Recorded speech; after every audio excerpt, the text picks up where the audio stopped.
राजनीति में दो दोस्त का दुश्मन होना और दो दुश्मन का दोस्त होना कोई मामूली बात नहीं है। और जब बात सत्ता की होती है तो सामने वाला कोई भी हो, कुछ भी हो, मतलब नहीं है। गठबंधन करने से अगर सत्ता बच जाती है तो फिर गठबंधन हो जाता है। और देखिए, राजनीति में कुछ भी संभव है, ऐसा कहा जाता है और देखा भी जाता है। एक तस्वीर दिल्ली से जब कल निकली, जिसकी चर्चा हर तरफ हुई और कहा गया कि नरेंद्र मोदी ने चाचा भतीजे के बीच सब कुछ ठीक कर दिया। चाचा भतीजे सियासी चाचा भतीजे नहीं, बल्कि वाकई में जो असली में चाचा भतीजे हैं, चिराग पासवान और उनके चाचा पशुपति कुमार पारस के बीच सब कुछ ठीक हो गया। सब कुछ ठीक कैसे हो गया? क्योंकि कल एनडीए घटक दलों की बैठक दिल्ली में बुलाई गई थी। उस बैठक की अध्यक्षता खुद प्रधानमंत्री नरेंद्र मोदी कर रहे थे, जिसमें 30 से ज्यादा पार्टियां जो है वो शामिल हुई, जिसमें चिराग पासवान और पशुपति कुमार पारस भी हुए, क्योंकि एनडीए के अब घटक दल दोनों हो गए हैं। और ऐसे में भारतीय जनता पार्टी हर वो प्रयास कर रही थी कि चाचा भतीजे के बीच सब कुछ ठीक कर दिया जाए। हालांकि दोनों नेता एक दूसरे का नाम सुनना पसंद तक नहीं कर रहे थे। चिराग पासवान की तरफ से भी एक नहीं कई दफा यह कहा गया, दोनों का साथ होना यह संभव नहीं है। चाचा भी इस बात को दोहराते नजर आ रहे थे कि दल टूटता है तो जुट जाता है, लेकिन जब दिल टूटता है तो उसका जुटना संभव नहीं है।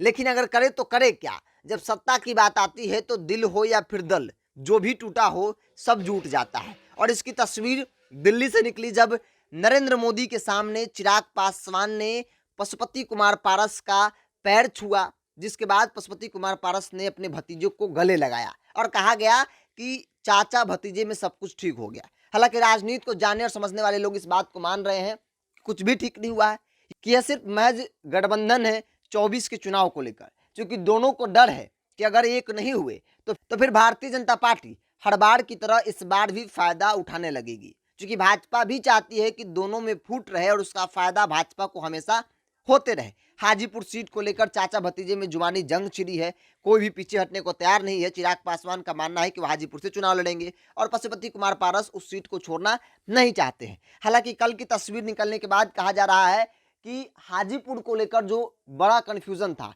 वो सब कुछ क्लियर हो गया और भाजपा भी चाहती है कि चिराग पासवान ही हाजीपुर से चुनाव लड़े और चाचा को कुछ बड़ा दिया जाए, चाचा को किसी राज्य का गवर्नर बना दिया जाए और चाचा अपनी राजनीति का अंत जो है वो आराम से करे। चूंकि उम्र के अंतिम अवस्था में है तो ऐसे में चाचा भी नहीं चाहते हैं कि कोई रिस्क लिया जाए हाजीपुर से चुनाव लड़कर या फिर बाकी कहीं जगह से चुनाव लड़कर। ऐसे में चाचा भी सेफ गेम खेलने की तलाश में है और अपने बेटे को राजनीति में सेट करने में है।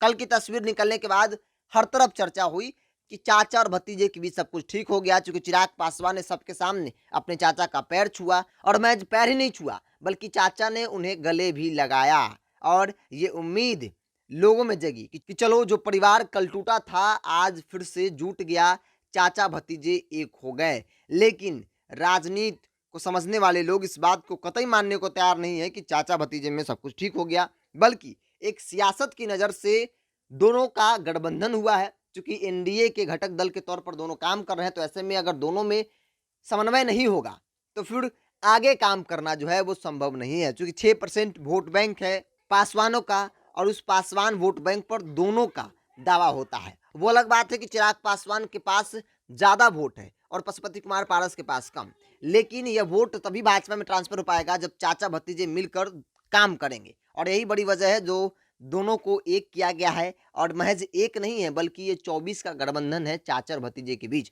बहरहाल आप क्या सोचते हैं? अपनी प्रतिक्रिया कमेंट्स बॉक्स में जरूर रखें। अगर आप मेरे वीडियो को यूट्यूब पर देख रहे हैं तो चैनल को सब्सक्राइब कर लीजिए, फेसबुक पर देख रहे हैं तो पेज को लाइक कर लीजिए और फॉलो कर लीजिए।